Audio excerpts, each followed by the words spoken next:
നമസ്കാരം, കർമ്മ ന്യൂസിലേക്ക് സ്വാഗതം. ലോക്സഭാ തെരഞ്ഞെടുപ്പ് പടിവാതിലെത്തി നിൽക്കുകയാണ്.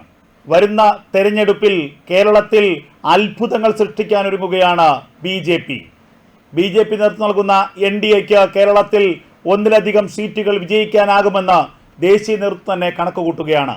അതിനിടയിൽ കല്ലുകടിയാവുകയാണ് പല മണ്ഡലങ്ങളിലെയും തർക്കങ്ങൾ. ഏറ്റവും പ്രധാനമായി വിജയപ്രതീക്ഷയുള്ള മണ്ഡലമായ പത്തനംതിട്ടയിൽ ഉരുണ്ടുകൂടിയിരിക്കുന്ന മുന്നണിക്കുള്ളിലെ തർക്കമാണ് ഏറ്റവും പ്രധാനം. പത്തനംതിട്ട ലോക്സഭാ മണ്ഡലത്തിൽ PC ജോർജ് സ്ഥാനാർത്ഥിയാകുമെന്ന് ഏറെക്കുറെ ഉറപ്പായതാണ്. ജനപക്ഷം എന്ന രാഷ്ട്രീയ പാർട്ടിയിൽ നിന്ന് ബി ജെ പിയിലേക്ക് ചേക്കേറാനുള്ള PC ജോർജിന്റെ തീരുമാനത്തിന് പിന്നിലും പത്തനംതിട്ട സീറ്റ് എന്ന വാഗ്ദാനമുണ്ടായിരുന്നു എന്നുള്ളതാണ് സൂചന. ക്രൈസ്തവ വിഭാഗങ്ങൾക്കിടയിൽ വലിയ സ്വാധീനമുള്ള ജനപ്രതിനിധിയാണ് PC ജോർജ്. അതുമാത്രവുമല്ല, കേരളത്തിലെ ഇടത് വലതു പക്ഷങ്ങളെ ശക്തമായി നേരിടുന്ന അഴിമതി ആരോപണങ്ങളായാലും ഏത് തരത്തിലുള്ള പ്രതിരോധത്തിലായാലും കേരളത്തിലെ ഇടതു വലത് മുന്നണികളുടെ ശക്തമായ വിമർശകനായ ഒരു രാഷ്ട്രീയ നേതാവാണ് PC ജോർജ്. ആ PC ജോർജിനെ BJPയിലേക്ക് എത്തിക്കുക എന്നുള്ളത് വലിയൊരു കർമ്മ പദ്ധതി തന്നെയായിരുന്നു. ഒടുവിൽ PC ജോർജും മകനടക്കമുള്ള വലിയൊരു വിഭാഗവും BJPയിലേക്ക് എത്തി. പത്തനംതിട്ട സീറ്റ് PC ജോർജിന് നൽകുമെന്ന കാര്യം ഏറെക്കുറെ ഉറപ്പിച്ചതുമാണ്. അതിനിടയിലാണ് മറ്റു ചില പേരുകൾ പത്തനംതിട്ടയുമായി ബന്ധപ്പെട്ട് ഉയർന്നു വന്നത്. ഒന്ന്, ഗോവ ഗവർണറായ PS ശ്രീധരൻപിള്ള. മറ്റൊന്ന്, മിസോറാമിന്റെ മുൻ ഗവർണറായ കുമ്മനം രാജശേഖരൻ. രണ്ടുപേരും BJPയുടെ സീനിയർ നേതാക്കന്മാരാണ്. ഈ സീനിയർ നേതാക്കന്മാർക്ക് പത്തനംതിട്ട മണ്ഡലത്തിൽ താല്പര്യമുണ്ട് എന്ന തരത്തിലുള്ള വാർത്തകൾ സോഷ്യൽ മീഡിയകൾ വഴി ഇങ്ങനെ പ്രചരിക്കുന്നു. ഇവർക്ക് വേണ്ടി പത്തനംതിട്ടയിൽ വോട്ട് ചോദിച്ചുകൊണ്ടുള്ള സോഷ്യൽ മീഡിയ പോസ്റ്ററുകളും സജീവമായി പാറിപ്പറ നടക്കുകയാണ്. ഇതോടുകൂടി അസംതൃപ്തിയിലായത് PC ജോർജാണ്. തനിക്ക് വാഗ്ദാനം ചെയ്യപ്പെട്ട പത്തനംതിട്ട സീറ്റ് ലഭിച്ചില്ലെങ്കിൽ മറ്റൊരിടത്ത് മത്സരിക്കാൻ താല്പര്യമില്ലെന്ന് PC ജോർജ് ഉടൻ തന്നെ കേന്ദ്ര നേതൃത്വത്തെ അറിയിക്കുകയായിരുന്നു. കേരളത്തിന്റെ ചുമതലയുള്ള പ്രഭാരിയായ പ്രകാശ് ജാവ്ദേക്കറെയാണ് PC ജോർജ് ഇക്കാര്യം അറിയിച്ചത്. എന്നാൽ പത്തനംതിട്ട സീറ്റിൽ ഒരു തർക്കവുമില്ലെന്നും PC ജോർജിന് തന്നെയാണ് പത്തനംതിട്ട സീറ്റെന്നും പ്രകാശ് ജാവ്ദേക്കർ അറിയിച്ചതായിട്ടാണ് വിവരം. എന്തിനാണ് ഈ പാർട്ടിക്കുള്ളിൽ തർക്കമുണ്ടാകുന്നത്? വിജയപ്രതീക്ഷയുള്ള പല സീറ്റുകളിലും നേരത്തെ പരാജയം സംഭവിച്ചത് പാർട്ടിക്കുള്ളിലുള്ള ഈ ഉൾപാർട്ടി പോര് മൂലമാണ്.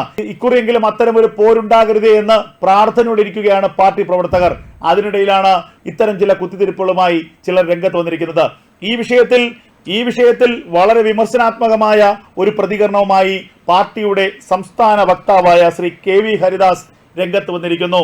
അദ്ദേഹം പറഞ്ഞത് ഇങ്ങനെയാണ്: സജീവ രാഷ്ട്രീയത്തിലുള്ളവർ ഗവർണർമാരായി നിയമിതരാവാൻ സാധാരണ നിലയ്ക്ക് ആരും ആഗ്രഹിക്കാറില്ല.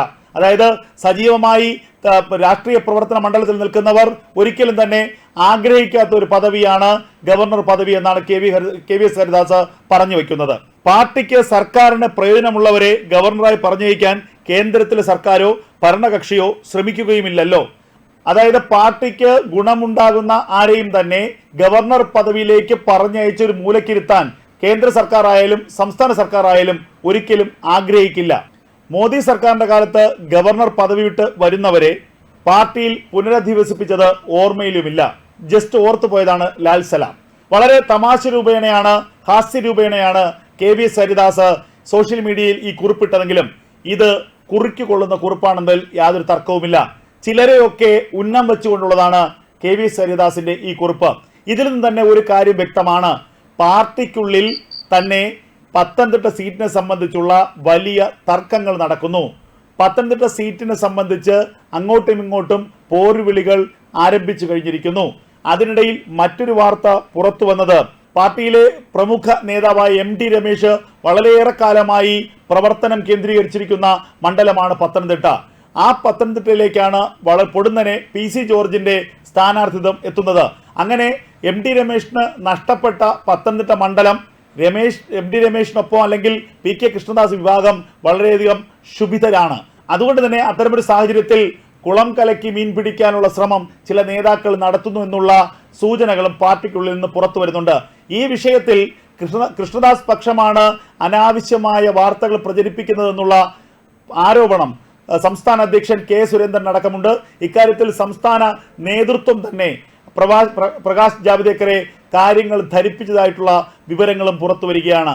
എന്തു കാരണവശാലും പത്തനംതിട്ടയിൽ PC ജോർജ് തന്നെ മത്സരിക്കുമെന്നുള്ള ഉറപ്പാണ് പ്രകാശ് ജാവ്ദേക്കർ നൽകിയതെന്നാണ് PC ജോർജിനോട് അടുപ്പമുള്ള വൃത്തങ്ങൾ ഏറ്റവും ഒടുവിലായി വ്യക്തമാക്കുന്നത്. കാരണം ക്രൈസ്തവ വിഭാഗങ്ങളുടെ പിന്തുണ PC ജോർജിനുണ്ടാകും. 2019 ലോക്സഭാ തെരഞ്ഞെടുപ്പിൽ BJP സ്ഥാനാർത്ഥിയായ K സുരേന്ദ്രൻ 2,97,396 വോട്ടുകളാണ് 2019 ലോക്സഭാ തെരഞ്ഞെടുപ്പിൽ BJP NDA സ്ഥാനാർത്ഥിയായ K സുരേന്ദ്രൻ 2,97,396 വോട്ടാണ് പത്തനംതിട്ടയിൽ പിടിച്ചത്.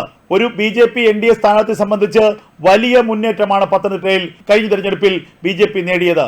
ശബരിമല പ്രക്ഷോഭമായിരുന്നു കഴിഞ്ഞ തവണ ഏറ്റവും കൂടുതൽ മണ്ഡലത്തിൽ ചർച്ചയായത്. ശബരിമല സ്ഥിതി ചെയ്യുന്ന ലോക്സഭാ മണ്ഡലം എന്ന പ്രത്യേകത കൂടി പത്തനംതിട്ടയ്ക്കുണ്ട്. അങ്ങനെ ശബരിമല അയ്യപ്പസ്വാമിയുടെ സന്നിധിയിൽ കഴിഞ്ഞ ഇടതു സർക്കാർ നടത്തിയ വലിയ അതിക്രമങ്ങൾ, ആ അതിക്രമങ്ങളിലുള്ള പ്രതിഷേധം, ആ സമരങ്ങളുടെ എല്ലാം മുൻനിരയിൽ നിന്ന് നയിച്ച K സുരേന്ദ്രൻ എന്ന നേതാവിനോടുള്ള വലിയ പ്രതിപത്തി, ഇതൊക്കെയാണ് 3 ലക്ഷത്തിനടുപ്പിച്ച് വോട്ട് ഷെയർ വർദ്ധിപ്പിക്കാൻ BJPയെ സഹായിച്ചത്.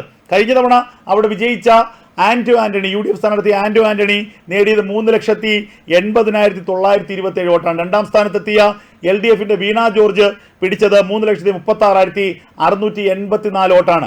80,000 വോട്ടിന്റെ വ്യത്യാസത്തിൽ BJP മൂന്നാം സ്ഥാനത്തെത്തി. ഏറ്റവും ശക്തമായ ത്രികോണ മത്സരം നടന്ന ഒരു മണ്ഡലമാണ് പത്തനംതിട്ട. ആ മണ്ഡലത്തിൽ കഴിഞ്ഞ തവണത്തെ വോട്ടുകളെ നിലനിർത്തുന്നതിനൊപ്പം തന്നെ ക്രൈസ്തവ വിഭാഗങ്ങൾക്കിടയിലും മറ്റ് മതന്യൂനപക്ഷങ്ങൾക്കിടയിലും സ്വാധീനമുള്ള ഒരു വ്യക്തി മണ്ഡലത്തിൽ മത്സരിക്കാൻ എത്തിയാൽ വിജയം ഉറപ്പാണെന്നാണ് PC ജോർജിനെ പിന്തുണയ്ക്കുന്നവർ വ്യക്തമാക്കുന്നത്. അതേസമയം മണ്ഡലത്തിലെ സ്ഥാനാർത്ഥി ചൊല്ലി ഇപ്പോഴേ തർക്കം തുടങ്ങിയാൽ പിന്നെ എങ്ങനെയാണ് വിജയം നേടാനാകുന്നതെന്ന് BJPയെ സ്നേഹിക്കുന്നവരും ചോദിച്ചു തുടങ്ങിയിരിക്കുന്നു. കേരളത്തിലെ 20 മണ്ഡലങ്ങളിലും കൃത്യമായ സ്ഥാനാർത്ഥി നിർണയം ഉണ്ടാകുമെന്ന് BJPയുടെ കേന്ദ്ര നേതൃത്വം നേരത്തെ വ്യക്തമാക്കിയിട്ടുള്ളതാണ്. വിജയപ്രതീക്ഷയുള്ള 4-5 മണ്ഡലങ്ങളിൽ ഏറ്റവും ശക്തരായ സ്ഥാനാർത്ഥികൾ തന്നെ വിജയസാധ്യത മാത്രമായിരിക്കും പരിഗണനാ വിഷയം. അതിനപ്പുറം മറ്റൊരു കാര്യവും തന്നെ പരിഗണിക്കുന്നതല്ല. വിജയസാധ്യതയുള്ള ആളുകളെ മത്സരിപ്പിക്കുമെന്ന ഉറപ്പും നേരത്തെ BJP കേന്ദ്ര നേതൃത്വം നൽകിയതാണ്. അതിനിടയിലാണ് പത്തനംതിട്ടയിൽ ചില അസ്വാരസ്യങ്ങൾ മറനീക്കി പുറത്തു വന്നിരിക്കുന്നത്. പത്തനംതിട്ട സീറ്റിൽ ചില സീനിയർ നേതാക്കൾ കണ്ണുവയ്ക്കുന്നു എന്നുള്ള വാർത്തകൾ പുറത്തു വരുന്നത്. ഗോവയുടെ ഗവർണർ PS ശ്രീധരൻപിള്ളയ്ക്ക് മത്സരിക്കാൻ താല്പര്യമുണ്ട് എന്നുള്ള തരത്തിലുള്ള വാർത്തകൾ വരുന്നത്. കുമ്മനം രാജശേഖരന് മത്സരിക്കാൻ താല്പര്യമുണ്ട് എന്നുള്ള വാർത്തകൾ പുറത്തു വരുന്നത്. ഇതോടുകൂടി അസ്വസ്ഥമാകുന്നത് PC ജോർജ് ക്യാമ്പാണ്. എന്നാൽ PC ജോർജ് ക്യാമ്പിനോട് അസ്വസ്ഥമാകേണ്ടെന്നും ഉറപ്പായും ആ സീറ്റ് നിങ്ങൾക്കുള്ളതാണെന്നുമുള്ള ഉറപ്പ് നൽകിയിരിക്കുകയാണ് BJPയുടെ കേന്ദ്ര നേതൃത്വം.